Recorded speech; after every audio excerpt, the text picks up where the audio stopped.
Hello everyone, welcome to the class. In this video, we'll take up the next cell organelle or the next component of the endomembrane system, that is the Golgi apparatus, or which is also called as the Golgi complex. We'll first see a bit of introduction to the Golgi complex, like the history part, the discovery and all everything. Golgi apparatus was first observed by a scientist named as Camillo Golgi. Camillo Golgi. This is the name of the scientist.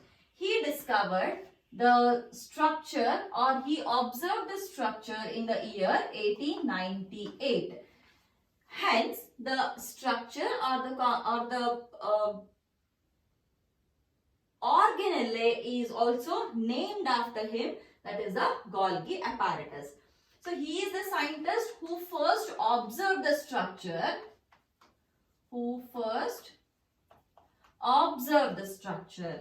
Then we have one more scientist to be remembered here, and he is Dalton. Dalton is the person who have given ultrastructure of the Golgi complex, and hence the Golgi apparatus is also called as Dalton's complex. It is also called as Dalton's complex. It is called as Golgi apparatus because it is named after the scientist Camillo Golgi, who is the person who first observed the Golgi apparatus, and it is also called as the Dalton's complex. And this name is because of the scientist Dalton, who have given the ultrastructure of the Golgi apparatus. See, the structure which we study now for the exam, the one which is being given in our NCERTs, that is all the ultrastructure, and that ultrastructure is the structure which is given by Dalton. However, there are some other names which are given for the Golgi apparatus, and their names are: first one is lipochondria. The another name for the Golgi apparatus is the lipochondria. And then this Golgi apparatus is also called as dictyosomes or dictyosomes, and the Golgi apparatus is called as dictyosomes only in plant cells. Only in the plant cells. So there are four names for the Golgi apparatus, and it is also called as Golgi complex. So the first one is the Golgi apparatus or Golgi complex, second one is Dalton's complex, third one is lipochondria, and the fourth one is the dictyosomes. These are the four names of the Golgi complex or Golgi apparatus. What is a Golgi complex and what is a Golgi apparatus? That I'll just explain in the end of the video. Okay. So this is about the discovery and the structure, the history part of the Golgi apparatus. So now moving on to the structural details. How exactly the structure of the Golgi apparatus looks like. And let me just wipe this off. Golgi complex is usually present near to the, it is very much near to the endoplasmic reticulum. See, if this is a cell and a nucleus, then attached to the nucleus we have the endoplasmic reticulum, which is running like this. This is the endoplasmic reticulum running. Now, at the end of the endoplasmic reticulum, so here we have the Golgi complex. Why it is almost near to the Golgi complex? See, this is a Golgi complex and this is endoplasmic reticulum and this is the nucleus. So why it is near, that also we will see in the functions. However, so in case of an animal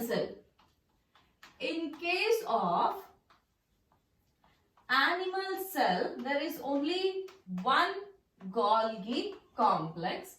When it comes to the plant cells, in the plant cells, we get to see around 6 to 12 Golgi complexes. In the animal cell, usually there is one. Sometimes, only sometimes the number may increase. However, in the plant cells, there are 6 to 12 Golgi complexes. Now, if you see the structure of the Golgi complex, it is made up of 3 elements. Golgi complex has 3 elements, and the first one is cisternae. The first one is cisternae. Second one is vacuoles, and third one is vesicles. Cisternae, vacuoles and vesicles. See, Golgi apparatus or Golgi bodies and Golgi complex. So, all the 3 are same only. Golgi complex, Golgi apparatus or Golgi bodies, all the 3 are same. The difference is when all 3 are together. Okay, when all the 3 are together, we call it as a Golgi complex. However, only if cisternae is present, which is making a function of that Golgi complex, then also we are taking it as a part of Golgi complex. In that case, we can call it as a Golgi body. This is a Golgi body. Golgi and vacuoles are the Golgi bodies. Golgi and vesicles are the Golgi bodies. Golgi and cisternae are the Golgi bodies. However, all 3 together, we call it as a Golgi complex. That is the difference. Okay. So, cisternae. How exactly the cisternae are present? Cisternae, these are the flat structures with a diameter of around 0.5 to 1 micrometers. So, how these are present? Let me just draw a couple of cisternae. Where shall I? Okay, I will take it here. See, these are not completely flat. They are a bit bent structures or curved structures like this.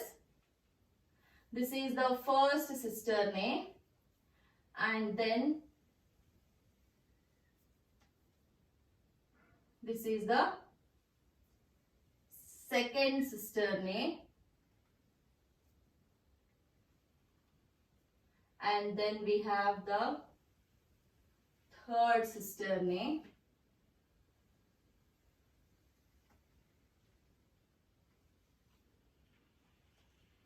And it goes on. You can add one more if you want. So, I am just taking the example of 3 cisternaes here. So, now these cisternaes are interconnected like this. At particular positions, the cisternaes will be interconnected. So, now these flat structures, these are called as cisternae. Cisternae. Now, here at the end of cisternae, there are some bulge structures, isn't it? So, these bulge structures, they are called as Golgian. They are called as Golgian vacuoles.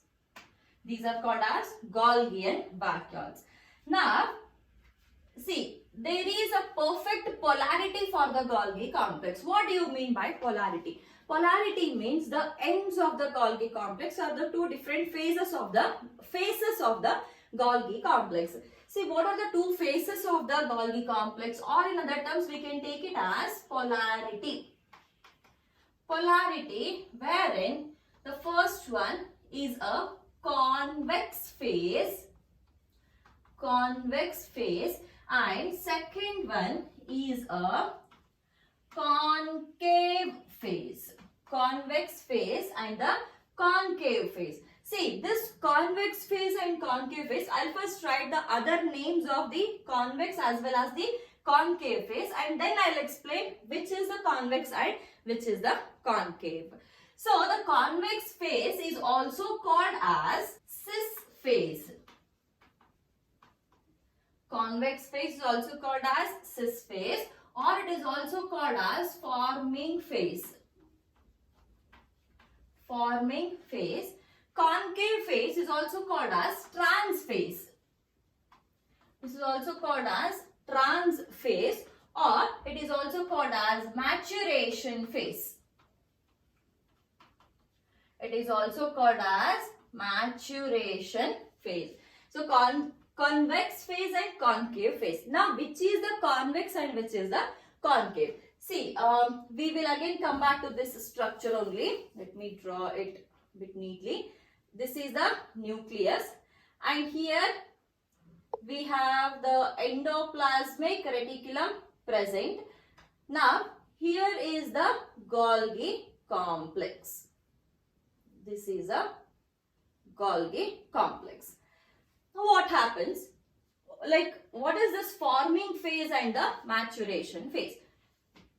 The endoplasmic reticulum, we have seen it in the previous video. What is the function of endoplasmic reticulum? It is the synthesis of proteins and the lipids. If it is a smooth endoplasmic reticulum, it synthesizes the lipids, and if it is a rough endoplasmic reticulum, it will synthesize the proteins because of the presence of the ribosomes, isn't it? So these proteins and lipids which are formed here in the endoplasmic reticulum, they usually come here.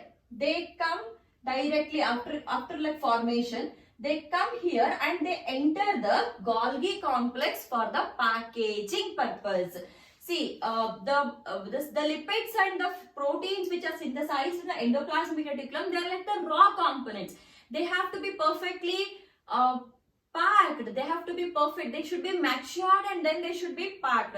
And that is happening in the Golgi complex. So where it is entering? So this is the place where it is entering. So from here, the formation of the proper lipids and the proteins will start here, and by the end they come here, they will be completely matured. Hence, this phase is called as this phase is called as formation phase, and this is called as the maturation phase. So whereas this phase here, it is here. So this is called as formative phase. This is called as formative. Which is the formative phase here? The formative phase here is the convex phase. So this is convex. And coming to this phase. So this is the phase where the maturation takes place. So it is maturation phase. And which is the maturation phase here? Maturation phase is the concave phase. So here we have the concave. This is the concave phase. These are the polarities. So this is the formation of the convex and this is the concave. So where is the convex now? The convex is towards the nucleus. Towards the nucleus. Where is the concave phase? Concave phase is towards the plasma membrane. Towards the plasma membrane. So what happens here? So if you see this diagram, so here there will be the endoplasmic reticulum running like this, isn't it? So that endoplasmic reticulum will send the proteins as well as the lipids. And that proteins and lipids, when they enter here, the formation starts. And as soon as they come from this cisternae to this cisternae, from this cisternae to this cisternae, when they come here, by this time the protein or the lipid is completely matured. After they mature, okay, they come here. They come here to the Golgian vacuoles. See, these are the Golgian vacuoles. So after the maturation, they come here into the Golgian vacuoles and they get pinched off like this. They get pinched off and they become separated like this. So this separated one, it comes outside. The separated one will come outside, and here one more new Golgian vacuole has been formed. So now these bigger ones, these spherical structures which are bigger are formed towards the concave phase, and here towards the convex phase, the smaller spherical structures are found. And these bigger ones which are present here towards the concave phase are called as vacuoles. These are called as vacuoles and these are called as vesicles. So these are the three elements of Golgi complex. Okay. So this is about the structure of the Golgi complex. So now we will move on to the functions of the Golgi complex. Coming to the functions of the Golgi complex. The first function is packaging the materials to deliver either to the intracellular targets or secretes out of the cell. What do you mean by this? See, we have seen the cell. This is a cell where we have the nucleus from which the endoplasmic reticulum will extend, and from here we have the Golgi complex. This is the Golgi complex. Now, whatever materials which are being produced in the endoplasmic reticulum, that is the proteins and the lipids which are being synthesized here, they usually come to the Golgi complex, and here they get properly packed. After packaging, they are either secreted or they are delivered to the places in the cell where they are being required. So, let's take an example. We have a protein, a X protein. That protein is required somewhere here in the somewhere in the chloroplast, okay, or it is required in the plasma membrane to build a plasma membrane. Let's imagine. So now what happens? The protein, it is first synthesized here in the endoplasmic reticulum. After synthesis, it comes to the Golgi complex. In the Golgi complex, after it is being packed, it is properly delivered to the plasma membrane. This is the one thing. If it is not required somewhere in the intracellular places, positions, if it was required somewhere outside the cell, then after the packaging, it is secreted out of the cell. So that is what I have written here. Packaging materials to deliver either to the intracellular targets. Intracellular is within the cell, or it is secreted out of the cell. This is the first function. Second one, modification of the proteins. So once the proteins are formed by the process of the translation, there is something which is called as post-translational modifications. So here a protein which is formed at the end of a translation, that has to be modified properly to get a mature protein. So where is that maturation of the protein happening? It is happening here. It is entering from this formative phase. This is a formative phase. It is a convex phase or the cis phase. From here, from the formative phase, it is moving towards the maturation phase, and there it has been matured, and then it is delivered to some other places or out of the cell. Then third function is formation of glycoproteins and the glycolipids. Remember, very, very important. Then secretion of it also not only the lipids and proteins, it also secretes many other substances in the cell, and a few of them I've noted here. Secretion of hormones, polysaccharides, collagen, middle lamella, primary lysosomes. Primary lysosomes, how this is being secreted, so that I will explain when we see the lysosome separately. Lysosome is one cell organelle which has to be separately studied. So there I'll explain how exactly the primary lysosomes are being formed. Then it helps in the cell plate formation. What is this cell plate? See, in the cell division, during the cell division, so after the meiosis, what happens here? After the mitosis or the meiosis, what happens is, see, this is a cell. Here we have one. Here we have one duplicated nucleus. Now this has to be separated. So in the plants what happens? There is a deposition of some small materials, pinched off materials, and these materials are called as the phragmoplasts, and these phragmoplasts will extend on both the sides to form a cell plate. Later on that will remain as a plasma membrane. So these phragmoplasts, these are the pinched off materials of the Golgi complex and the endoplasmic reticulum. Okay. So these are a few functions of the Golgi apparatus. So we have completed two components of endomembrane system. One is a endoplasmic reticulum and the second one is a Golgi complex. In the next video, we'll take up the another two, that is remaining two components of the endomembrane system. Thank you.